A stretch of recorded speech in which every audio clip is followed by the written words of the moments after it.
Pastor Julio. Ya te envié la invitación, Julio. Muy bien. Hoy sí. Estamos ¿Cómo estamos? ¿Todo bien? bendecidos, brother, contentos por estar acá.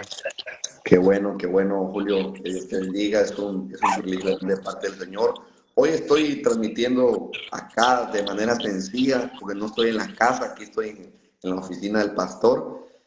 Me cedió este espacio, ¿verdad? Para este tiempo poderoso. No lo podíamos perder, no podíamos dejar que otro día más pasara para poder dialogar, para poder conversar, de este tema interesante que vamos a estar dialogando.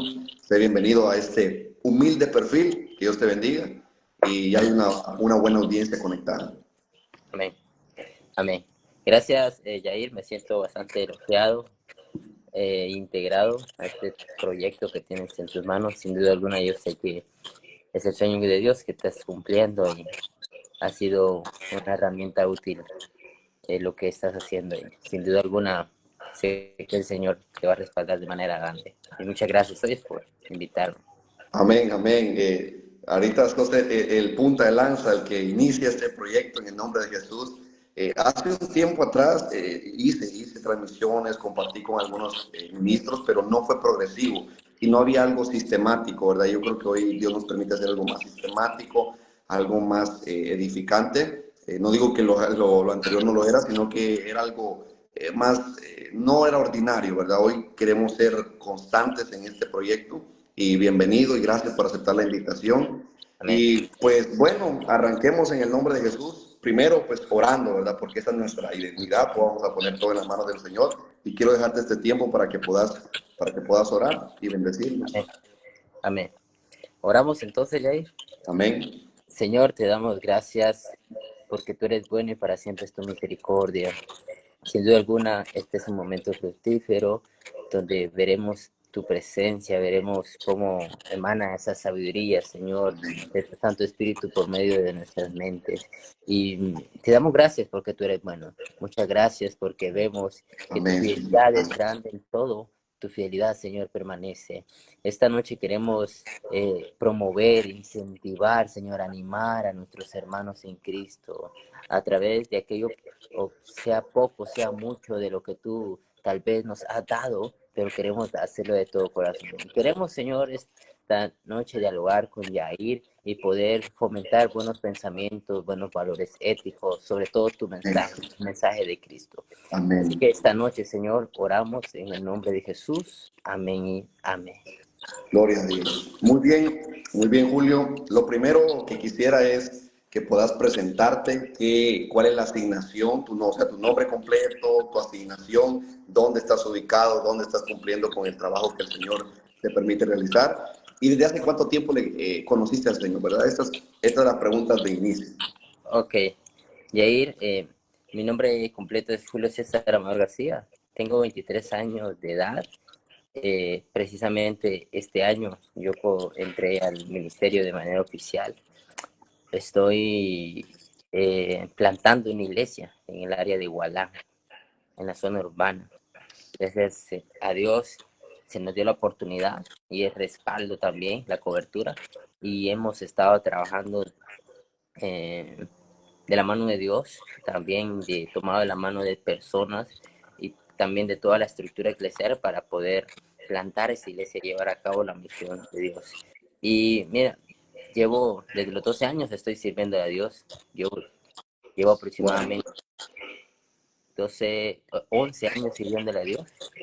Y gracias a Él he estado acá, he permanecido firme y no creo que Dios es bueno. O sea, Dios es bueno porque de lo más vil y menospreciado Dios nos saca para poder poner su nombre en alto, glorificar su nombre, proclamar su evangelio. Amén. Entonces, es lo que te puedo decir de antemano, de un panorama general, amigo. Gracias Julio, gracias por esa breve biografía. Qué interesante saber que a tu edad el Señor ya te llama a algo tan sagrado, tan honroso como el ministerio pastoral y sin duda es Dios quien te ha llamado y te ha respaldado durante este tiempo y lo va a seguir haciendo. Julio, ¿cómo nace? Esta es la primera pregunta que quiero hacerte. ¿Cómo nace ese deseo de conocer más profundamente a Dios y sin duda alguna de estudiar teología, porque antes de que me respondas, lamentablemente estamos en una cultura, acá en Guatemala, hablando de una cultura religiosa, donde la teología ha sido incluso satanizada. Entonces, ¿cómo en medio de esas corrientes, de esas creencias o costumbres de satanizar la teología, cómo un joven se apasiona por conocer a Dios profundamente y de estudiar teología? Creo que a lo largo de los años que he podido servirle a Dios, algo que me ha empujado, me ha animado a poder estudiar, conocer más a Cristo, y ha sido la experiencia. Yo he visto algunas cosas durante mi caminada en Cristo, algunas cosas que tal vez no me parecen bien, otras que me parecen que creo que hay que mejorar, las otras cosas que no están de acuerdo con la palabra, y me comenzó a... Y además de eso, la predicación fue lo que a mí me impulsó a poder estudiar Ya, la Biblia de manera más profunda. Entonces, creo que fueron varios factores, creo yo, en mi pensar, que a nosotros nos mueve y nos motiva, por ende, a estudiar Biblia de manera profunda cuando vemos problemáticas. Cuando nosotros vemos problemáticas, o sea, una problemática nosotros tratamos de darle una solución, y problemáticas siempre vamos a tener a nuestro alrededor. Ya sea en área secular o en área cristiana hay problemáticas. Y todos esos tipos de problemáticas que yo vi en mi caminar con Cristo, en la experiencia que yo tuve, me hizo poder estudiar la palabra, y como nosotros lo llamamos de manera académica, ¿va? Estudiar teología. sí, claro. Como dices ahí, a veces esta palabra la tiene muy, a veces hay pastores, lamentablemente, que la tienen como tema tabú, que Sí, es claro. filosofía del diablo, que te vuelves más Intelectual, muy muy frío. frío, que te vuelves muy ajeno de lo tradicional, y eso es lo que choca muchas veces, que se choca con lo tradicional. Además de eso, creen que uno no sé, se endemoniza porque, no sé, parece que uno que se va a volver loco. O sea, hay Sí, tantos es factores, cierto. lamentablemente la cultura, o sea, esa cultura ultra conservadora. Escucha bien, ultra conservadora. Una Ujú. cosa es ser conservador, pero otra cosa es ser ultra conservador, que es algo ya radical, Sí, algo ya radical. muy radical. Entonces, todos estos factores, lamentablemente, en algunos lados, no podemos hablar de manera generalizada porque gracias a Dios eso se ha avanzado. Hay pastores, hay muchos líderes que ya están estudiando teología, que esos Sin pensamientos ya duda. van quedando para atrás. Y para mí es una alegría en lo que yo he podido trabajar de educación, porque estamos trabajando de la mano de la educación. He Gloria a podido ver Dios. cómo pastores se han comenzado a estudiar teología. Entonces, creo que sí fue un desafío para mí, pero más que desafío, brother, creo que para mí fue un privilegio, porque estudiar la Biblia, conocer a Dios, lo que vamos a hablar un poquito más después, estudiar teología, es decir, las reflexiones de las cuales nosotros tenemos de Dios, y por ende ponerlo a la práctica, porque eso es la teología. O sea, es Amén. saber, son las nociones que nosotros tenemos de Dios, las cuales llevamos a la práctica, o a la Amén. práctica que nosotros conocemos. Entonces, creo que es un privilegio, brother, y para nosotros los jóvenes necesitamos, no, hay que estudiar teología, hay que estudiar Biblia, hay que estudiar.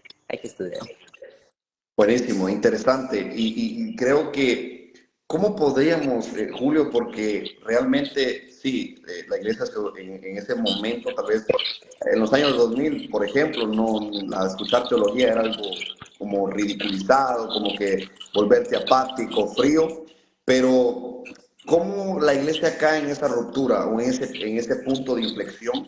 Porque cuando analizamos, por ejemplo, a los apóstoles, eran hombres preparados, hombres de erudición, que estudiaban, que trataban de presentarse a Dios como buenos obreros, que no se avergonzaban de la palabra de verdad y ser diligentes en lo que hacían. Y luego vemos a los padres de la iglesia, hombres como Agustín de Hipona, Tomás de Aquino, que se interesaban mucho no solo en un conocimiento profundo de Dios, sino en una cosmovisión cristiana. Hasta Agustín de Hipona, por ejemplo, ya argumentaba cosas científicas sobre la existencia de Dios. Eran hombres tremendos. Luego los pre-reformadores, luego los reformadores. Pero, ¿por qué ocurre este punto de inflexión en la iglesia entonces? ¿Por qué si tenemos una tradición o una identidad o una historia la cual nos ha marcado por hombres que investigaron diligentemente, que estudiaron, que profundizaron las escrituras, que profundizaron sobre el conocimiento del Dios Santo? ¿Por qué hubo ese punto de inflexión? Mira, ay Dios, mira, creo que nos llevaríamos tiempo para poder hacer un análisis de eso, Claro, porque, sería porque una pequeña resumen ahí. todo comienza, brother, mira, pues para serte sincero, todo comienza desde la edad moderna, o sea, desde el periodo de la modernidad. Es decir, si vamos a nuestros antepasados, nuestras raíces, estamos hablando del año en el siglo XVIII, cuando comienza la iglesia pentecostal. Es decir, ahí había un mover, se cuidaba la santidad por los movimientos, Ujú. por la influencia de los movimientos de santidad que hubo, ¿va? O sea, se motivaba mucho la santidad. Sin embargo, de la iglesia, a cuidar tanto, o sea, la santidad, santidad, cayeron a una problemática al fanatismo, lamentablemente, al legalismo. Y desde ahí, desde esa, hay una ruptura, donde no solo afectó la vida práctica, sino que afectó también el pensar de las personas, el pensar, porque luego viene la crítica textual. Y mira, a mí me gusta, cuando hablo de historia me gusta, porque luego viene la crítica textual en el siglo XVIII, la crítica textual donde los conservadores vinieron y estuvieron en contra de la crítica textual, es decir, estudiar de manera científica el texto bíblico. O Wow. sea, ahí se desarrolló, o sea, estudiar el texto de manera científica, donde la teología luego también tuvo su auge, porque de ahí viene ya la teología, la existencialista, ya viene la fenomenológica, es decir, comienza todo esto, pero ya viene esa rama ultraconservadora de no poder estar en contra, en contra, en contra. O sea, Claro, lamentablemente hemos tenido esa influencia hasta ahora, porque hay muchos líderes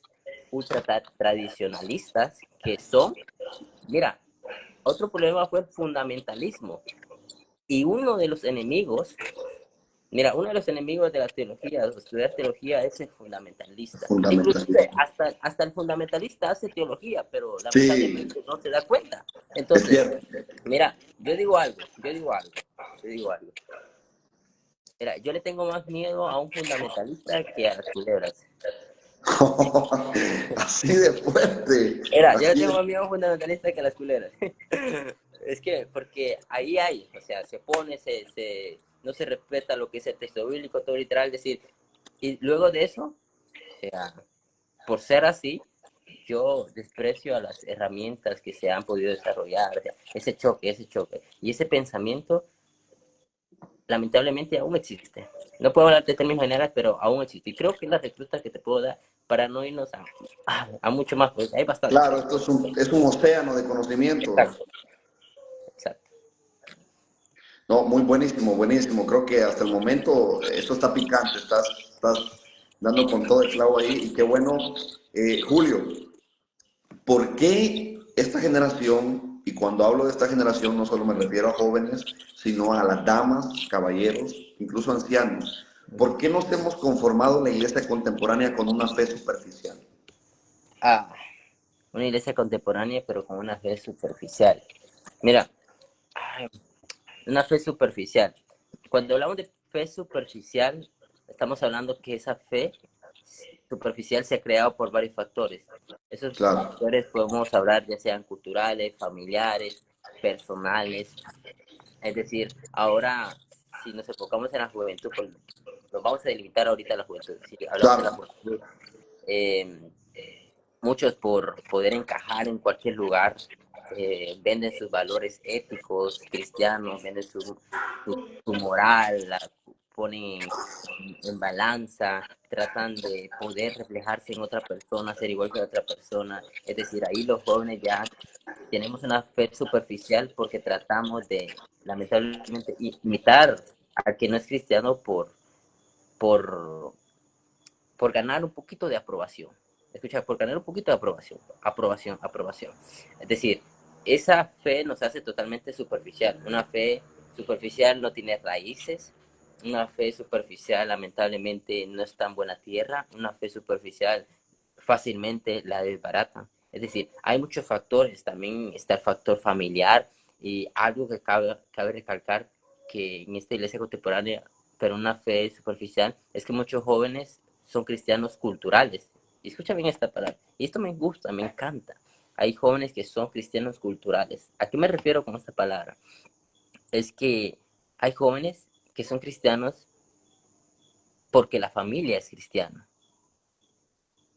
Es decir, jóvenes que van a la iglesia, pero porque las mamás le obligan a ir a la Claro, iglesia. sí, Jóvenes que van a actividades porque los obligan a que vayan a los campamentos, a los congresos, a los conciertos. Son jóvenes culturales porque están como heredando superficialmente el cristianismo, pero de manera obligatoria. Pero ahí no hay hay una fe sólida, es superficial porque no hay un encuentro con Dios, no hay un encuentro genuino, no hay experiencia, y eso es lo que cambia. Eso es lo que cambia, es lo que puedo decirte por el momento. buenísimo, excelente, excelente Julio, buena aportación. Yo creo que lo que decías es muy real. Tenemos mucho cristiano cultural. Realmente el cristianismo se ha vuelto una cultura. Hoy cualquiera te usa frases como Dios te bendiga, ir a la iglesia por rutina. Entonces, yo creo que tenemos una generación que habla demasiado de Dios. Te cita un versículo bíblico en las redes sociales, te puede publicar un video en sus historias de WhatsApp, pero realmente no conocen a profundidad al Señor. Dicen conocerlo, pero realmente, más allá de la práctica que niega a Dios, no hay un conocimiento profundo del Dios Santo.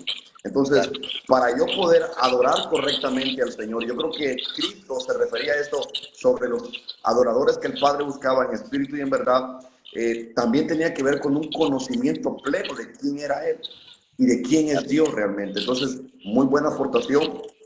Ahora te quiero preguntar lo siguiente. En tu experiencia, ¿cuál es el peligro entonces de tener una generación que hable mucho de Dios, pero que no lo conozca realmente? Uf. Creo que aquí yo me voy a ir a la Biblia. Yo me voy a ir a la Biblia. Conocer, conocer y saber no es lo mismo. Bueno, Claro, no es lo mismo, la verdad, no es lo mismo. No es lo mismo. Mira, desde el punto de vista bíblico, vamos ahorita un poquito a las ciencias bíblicas. Eh, la palabra conocer, y hace tiempos venía estudiando esta palabra. La palabra conocer en hebreo tiene diferentes connotaciones. La palabra conocer viene del hebreo yada, que puede tener una connotación a poder eh, eh, asemejar un acto sexual. Es decir, Adán conoció a Eva, es decir, hubo un encuentro sexual. Esa palabra conocer, yada. Pero también yada tiene otra connotación, que lo podemos ver cuando Moisés sube al monte Sinaí, y o sea, que Dios vio a cara, que conoció a Jehová. O sea, esa palabra conocer que se repite mucho en Éxodo, esa palabra también es yada, pero se refiere a tener un encuentro personal con Dios. O sea, yada es para los hebreos, yada era no poder conocer cara a cara, porque la Biblia dice, y Moisés habló cara a cara, pero en Juan 1.1 dice que nadie ha visto a Dios, y por eso a veces hay esta contradicción, y realmente no es que Moisés haya visto cara a cara, porque es decir, Dios es santo y nosotros sí, no, somos no podía. pecadores, es decir, nosotros explotamos porque somos, es decir, hasta que nuestros cuerpos sean transformados. Pero bueno, ese es otro tema. Entonces, allí lo que estaba queriendo decir, y Moisés habló cara a cara, para los hebreos decía, él tenía un encuentro profundo, él conocía los pensamientos de Dios. ¿Por qué? Sí, Porque conocía esa llada. Entonces, partiendo desde ese punto bíblico, conocer a Dios es conocer sus pensamientos, tener intimidad con Dios, tener un encuentro profundo. Ahora bien, saber de Dios es solamente tener información recopilada de Él. información. Como por ejemplo, yo puedo recopilar información de las prédicas. Yo sé que es bueno, yo sé que lo que hace, yo veo una publicación. Es decir, saber de Dios es solamente tener información recopilada. Saber de Dios es nada más saber qué es lo que hace, pero conocer a Dios es quién es Dios. Entonces, esa es la diferencia. Entonces, brother, ese es el peligro, el peligro corre que solamente sabemos pero no hay encuentros. Solamente tenemos información de Él, de qué es lo que hace Dios, pero el peligro está cuando no sabemos qué es lo que Dios puede hacer en mi vida para yo poder reflejar. Buenísimo, buenísimo. Por eso es que la teología es un mar incontenible de profundidad, de misterio, porque también a lo que hablaba, ¿verdad? Sobre que Moisés hablaba cara a cara con Dios. Ahí partimos la teología desde una raíz teológica, entendiendo la teofanía. Eso es otro dilema. Entonces, por eso es importante tener ese conocimiento, pero más allá de llevarlo a la práctica, de no tener una información dentro de nosotros, sino realmente el conocimiento profundo o sencillo que tengamos nos lleve a acercarnos a Dios, porque comprendemos que Dios es un Dios relacional, es un Dios que está interesado y desde la creación vemos teológicamente, bíblicamente, que Dios ha querido relacionarse con el hombre siempre. Entonces, ahora la siguiente pregunta que quiero hacerte, Julio, es ¿qué papel juega la teología y el estudio bíblico en fortalecer nuestra relación personal con el Señor? Y ojo con esto, no termino ahí. Yo estudiaba o leía más bien a un teólogo, un apologista muy bueno, se llama Jonathan Murcia, y él decía que no puede haber una buena ortodoxia sin una buena ortopatía y una buena ortopatía sin una buena ortopraxis. Entonces, el evangelio debe ser equilibrado. A veces también está este riesgo de que mucha teología, lamentablemente, también ha envanecido el corazón de los hombres, nos ha llenado de un orgullo intelectual y hemos tratado de negar la práctica y también la experiencia con las emociones. Yo incluso he escuchado mucha crítica hacia la emoción, ¿verdad? Pero recordemos que somos seres emocionales, Julio, que reímos, lloramos, pero yo creo que ¿cómo podemos gestionar esto? De que digamos una buena teología, pero que no me quite el sentir el gozo, la paz, la felicidad y no confundir las emociones con el emocionalismo o el sensacionalismo, que es muy diferente. Y también que lo más importante de tener una buena teología me lleve a la práctica. ¿Cómo podemos equilibrar esto? Y ahí te has metido a un costal. Mira, sí, mira,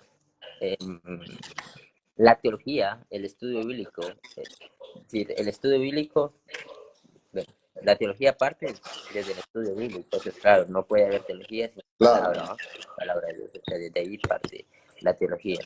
Entonces, ¿cómo nos ayuda a fortalecer nuestra relación personal con Dios? La teología nos hace saber nociones de qué es lo que Dios hace en esta tierra, cómo Él se manifiesta, cómo Él se relaciona con el ser humano. Es decir, todo eso nos enseña la teología de cómo se vaya manejando, cómo se vaya, Dios se relaciona con el ser humano. Entonces, eso nos fortalece la fe porque conocemos cómo Dios se manifiesta en la vida del ser humano. Es decir, nuestra relación en Cristo se fortalece cuando conocemos su actuar en este mundo. Su actuar. Ahora bien, me voy por otro lado. Cuando hablamos de emocionalismo, no es lo mismo que tener emociones. Y yo estoy muy de acuerdo con lo que acabas de decir. Porque yo me meto a problemas cuando hay personas que dicen que los jóvenes son muy emocionalistas y todo eso. Es que Claro. realmente somos seres emocionales. Es decir, Sí. el Espíritu Santo se manifiesta a través de nuestras emociones. Somos un Amén. punto pentecostal. Amén, claro. Se manifiesta desde nuestras emociones. Él Eso nos sería enseña. ortopatía.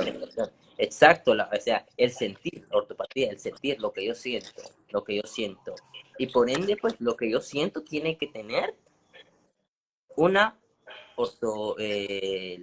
la praxis, la praxis. O sea, lo que yo siento tiene que reflejarse a través de la praxis, o sea, a través de la práctica. Es decir, todo va a la mano. El problema está, brother, que cuando no hay cambios, cuando Sí. solamente sentimos, pero no hay cambios. O sea, desde ahí radica, y ahí está la problemática. Ahí está cuando en la persona no hay cambios, solamente sintió, pero mira, eso sí es puro emocionalismo. ¿Sabes por qué? Porque el emocionalismo solamente es un sentir que trae un actuar pasajero. Y a veces mi trae un actuar solamente es algo pasajero, es algo que pasa. Pero cuando viene algo de parte del Espíritu Santo, wow, eso se va a conocer totalmente tu fruto. Totalmente tu fruto. Amén. Muy, muy, muy bueno. Y yo creo que esto está interesante y nos ayuda a comprender mejor, porque A.W. Tozer, ¿has escuchado de él? Un tremendo hombre hombre de Dios, un gran teólogo. Él decía que el diablo era un gran teólogo y no dejaba de ser diablo. Entonces, Satanás, sabemos que Dios lo reprenda, conoce las escrituras y citó las escrituras para tratar de tentar a Cristo y no dejaba de ser el diablo, ¿verdad? Entonces, yo creo que tenemos esto debe ser equilibrado, ¿verdad, Julio? Lo que exponías, lo que explicabas, porque tenemos un sector, porque lamentablemente nos hemos dividido por sectores, ¿verdad? Un sector que sí, es muy informático, muy intelectual, muy estudiado, pero que ha perdido la práctica y que ha perdido esa buena ortopatía donde podemos disfrutar de nuestras emociones a través de la intervención del Espíritu Santo. Pero por otra parte tenemos este sector de sensacionalistas, de emocionalistas, que no están interesados en una buena teología, en un estudio de Dios, ni tampoco en conocer a Dios, sino en vivir el momento, la emoción del momento, en esa cuestión que exalta nuestro ego, ni tampoco están interesados en llevar a la práctica. Pero también sufrimos en la práctica cuando hay un exceso de práctica y no hay una buena teología ni una buena gestión de emociones, porque ya caemos en el pragmatismo, en esa cuestión de venir y ser en el exceso de activismo, pues activismo, pero sin profundidad de intimidad con el Señor. Entonces, qué interesante equilibrar todo esto. Es que no puede existir una verdadera teología si no se lleva a la práctica, Yair. Y por otro Buenísimo. lado, aquellos que solamente tienen información intelectual, que reflexionan, pero que no llevan frutos, que no hacen, a esos solamente son cristianitos de biblioteca. Solamente son cristianos de biblioteca, pero no son cristianos genuinos. Es decir, mira, ahí está para poder presentar la mesa. Y eso es lo que tenemos que ver. ¿Somos cristianos de biblioteca o somos cristianos que vamos a la práctica? A la práctica. Buenísimo. Buenísimo, excelente, excelente, Julio. Dios bendiga a todos los que han estado por ahí. Puedo ver algunos comentarios. Ha estado comentando ahí Angeli, Dios le bendiga. Veo a Douglas. Julio es tremendo. Veo a Cristian Moreno. Dice, no, es a decir una de tus herejías. No, Es mi bromas, compañero de bendiciones. seminario. Mi Bendiciones, compañero. buen trabajo, dice. Dios bendiga a los que han estado comentando y compartiendo y están en vivo, ¿verdad? Con nosotros y en directo. Julio, otra pregunta y ya vamos a ir concluyendo, porque sé que tienes tu agenda, tu espacio y el hecho de estar acá creo que es muy significativo y también para hablar de estos temas, no creo que no bastaría un episodio, sino muchísimos, pero vamos a tener muchos episodios, Julio, en el nombre de Jesús. Lo Pero esperamos. otra pregunta, Julio, ¿qué consejo le darías a quienes sienten el llamado al ministerio, o no solo al ministerio, ya sea pastoral, evangelístico o de maestros, sino al liderazgo, a liderar un ministerio también dentro de la iglesia local? Ok. Que, algunos consejos que puedo darles desde mi poca experiencia, ¿va? Pero, y también desde mi caminar un poco también lo académico, es que no, no solamente caminemos con Cristo, sino que también reflejemos a Cristo. Que a veces suena algo igual, pero no, o sea, caminar con Cristo, algunos solo caminan, pero hay que reflejar también a Cristo. También es que no busquemos solamente plataformas, busquemos también calles con hoyos, con lodos, eh, irnos desde lo más ahí donde la gente no quiere estar. Es decir, eso nos forma carácter, ya, y eso y ahorita me voy a volver un poco pastoral, voy a dejar un poco lo académico, me voy a volver pastoral, porque a veces es necesario ser un poquito pastoral para tener Claro. fructividad. Tenemos que que honrar, honrar y también doblegar cada vez nuestro carácter para que sea el carácter de Cristo. Esa es una de buscar el carácter de Cristo. O sea, cómo fue Cristo en esta tierra, cómo actuó, cómo ser como Él.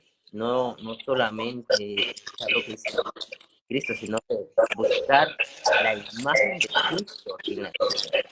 Otro que yo puedo dar es que podamos ser estudiosos de la palabra, en serio, estudiosos de la palabra.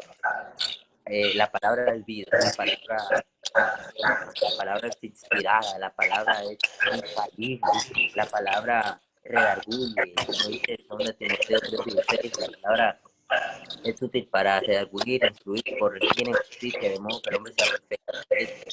Hay que entregarnos a la palabra. Este es uno de mis consejos, entregar la palabra, porque vosotros que ahí está la vida eterna. Entonces, otro y último que quiero dar es que debemos de rodearnos de mentores. Como hay un autor que se llama Félix Ortiz, dice, todos necesitamos un mentor. Y es que es cierto, todos necesitamos un mentor, Yair. Amén. Conozco a cristianos de más de 60 años que ellos todavía tienen un tienen mentor. Wow. Nosotros siempre vamos a necesitar personas atrás. Y incluso si esas personas no saben de Biblia, teología, pero necesitamos los consejos de esas personas para saber cómo conducirnos, para saber cómo caminar, para tomar las mejores decisiones. Es decir, mentores, fijo. Un cristiano siempre debe tener un mentor. Esos son uno de mis consejos. Buenísimo, buenísimo. Gracias, Julio. Creo que estamos ante una generación que anhela ministerio, Julio, que anhela ministerio, anhela liderazgo, pero creo que muchos, no hablo por todos, porque no son todos, pero sí hay muchos que tienen la motivación incorrecta. Entonces, quisiera ya de último que dejaras una verdad central o una palabra que desafíe, porque puedo percibir o podemos ver una generación que entra a un seminario, entra a estudiar a un centro académico, llámese secular o de teología, con el fin de tener un privilegio, un liderazgo o un ministerio, no con el fin de conocer a Dios, que es lo que vos exponías hace un momento, de que toda teología nos conduce a Cristo, nos conduce a amarle, a buscarle, no a tener mera información de ninguna manera, pero estamos viendo una generación que solo está interesada en estudiar, no porque quieren conocer a Dios, sino porque tengan un requisito cumplido para llegar al liderazgo o al ministerio. ¿Qué verdad podrías dejar ya de último en este espacio? ¿O qué palabra podrías dar para desafiar a que no hagan esto? Porque se están engañando a sí mismos. Motivarnos por privilegios, por ministerio, eso creo que es incorrecto. Yo creo que si estudiamos y profundizamos en las escrituras, en una buena teología, lo hacemos porque amamos al Señor y queremos servirle de la mejor forma posible y adorarle en espíritu y en verdad y como Él se merece. Pues yo creo que no debemos de conformarnos solo a hablar de Dios, debemos de conocerlo. Esa es una de las verdades. No solamente debemos de hablar de las maravillas de Dios, debemos de conocer realmente las maravillas de Dios. Y dos, es que no solamente debemos de asistir a la iglesia, debemos ser la iglesia. Amén. Buenísimo. Eso pues nos cambia, o sea, eso cambia nuestra perspectiva de joven, ¿va? Que eso también es práctico, de ser la iglesia, es decir, yo soy la iglesia en cualquier lugar. Y pues soy la iglesia en cualquier lugar porque conozco quién es Cristo y conozco por ende mi identidad. Y esa es la verdad, esa es tal vez una de las cosas que yo le puedo decir a las personas, es que no nos conformamos de ser iglesia, de ir a la iglesia, sino de ser la iglesia, de encarnar, como decía un autor, de encarnar a Cristo en nuestros huesos. Amén. Debemos de encarnar a Cristo y demostrarlo por el poder del Espíritu Santo. Entonces, eso puedo dejar. Buenísimo. Creo que el sentido del evangelio completo es transformar toda nuestra vida y nuestro entorno.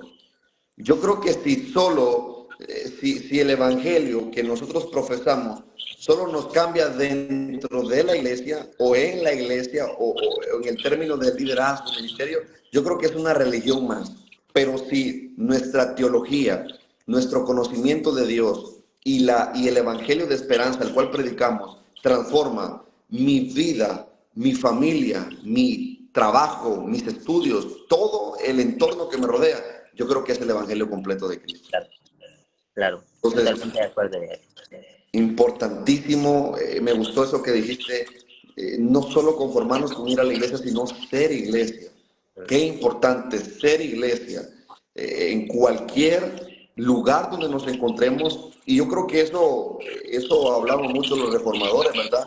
Sobre esa frase en latín, coram deo, que era delante de la presencia de Dios. Para ellos no había una separación entre lo sagrado y lo secular. O sea, Dios es un Dios relacional y es un Dios multicultural y viene por una Claro. iglesia multicultural. Ya te me estás volviendo ahí un poco reformador. No, no, No, son muy buenos, no, tienen una muy buena literatura. no, es Muy que buena, muy buena. son unas cuestiones ahí buenísimas. No, muy Vamos, buena, muy de buena. repente vamos a hacer ahí con la inteligencia artificial nos vamos a poner ahí como reformadores. Nos cuelgan ahí los pentecostales. No, todo bien, Julio. Creo que ha sido un buen diálogo, una buena conversación. Bueno, Hay más comentarios. Dios bendiga a los que han estado comentando. Si usted quiere hacer una pregunta aquí al teólogo, exegeta, hermeneuta Julio García, hágalo, aproveche en este en vivo. Si quiere dejarle una pregunta, hacerle una pregunta, puede hacerlo. Ahí está Kelly Nayeli Martínez, mi esposa. Ella creo que tiene una pregunta. Yo creo que ella quiere hacer una pregunta. A ver si la hace. ok, ok. Con que no Y me vamos ponga a leer, con que no me ponga a leer hebreo, porque esas cosas no me cuadran. Así Bueno, que vamos a dar este espacio para que usted tenga, si tiene una duda, tiene una pregunta, este es el espacio. Y aquí nuestro pastor Julio nos va a apoyar con esto. Santo Dios, te fue el hermano Julio.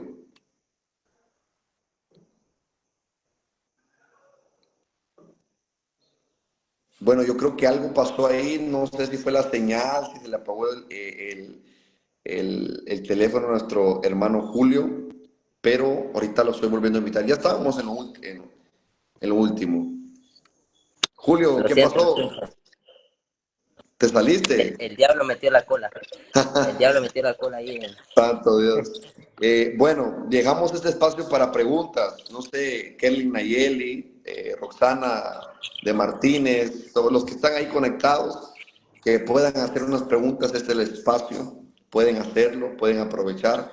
Y si no, pues lo dejamos en un próximo. Julio, vas a seguir agregándote a estos episodios, ¿verdad? Sí, ya me motivaste. Ya me Va, me motivaste. llega, me llega. Sí, ya me No, motivaste. Julio, tenés mucho por compartir. Yo creo que el Señor te levantó para este tiempo con un propósito especial y sobre todo combinando nuestra identidad pentecostal también con un buen sentir y un buen estudio profundo de las Escrituras. Bueno, yo creo que tienen pena hoy, no quieren preguntar, pero sí han comentado, bendiciendo nuestras vidas y seguimos con esto, Julio. Ahí yo te voy a escribir para el siguiente episodio para poder edificarnos, enriquecernos, porque al final yo creo que nunca dejamos de aprender. Todos los días, hoy aprendí algo con vos y seguimos aprendiendo todos los días. Claro, allí primeramente Dios nos vamos a reunir en algún momento presencial y vamos a discutir algunos temas Claro, también, claro, sin duda dialogar. alguna.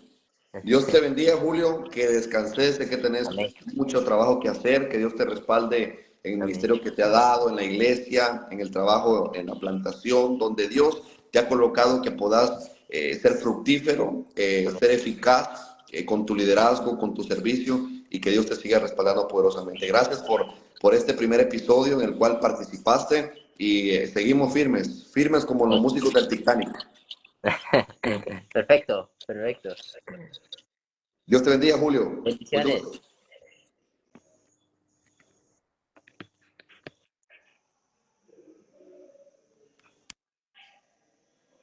Muy bien, hemos llegado al final de esta transmisión, de este primer episodio. Creo que ha sido muy edificante, un tiempo muy bendecido, muy enriquecedor. Es importante de tener una generación, de que seamos una iglesia que no solo habla de Dios, sino que lo conoce profundamente. Así que pase buena noche y que Dios lo bendiga.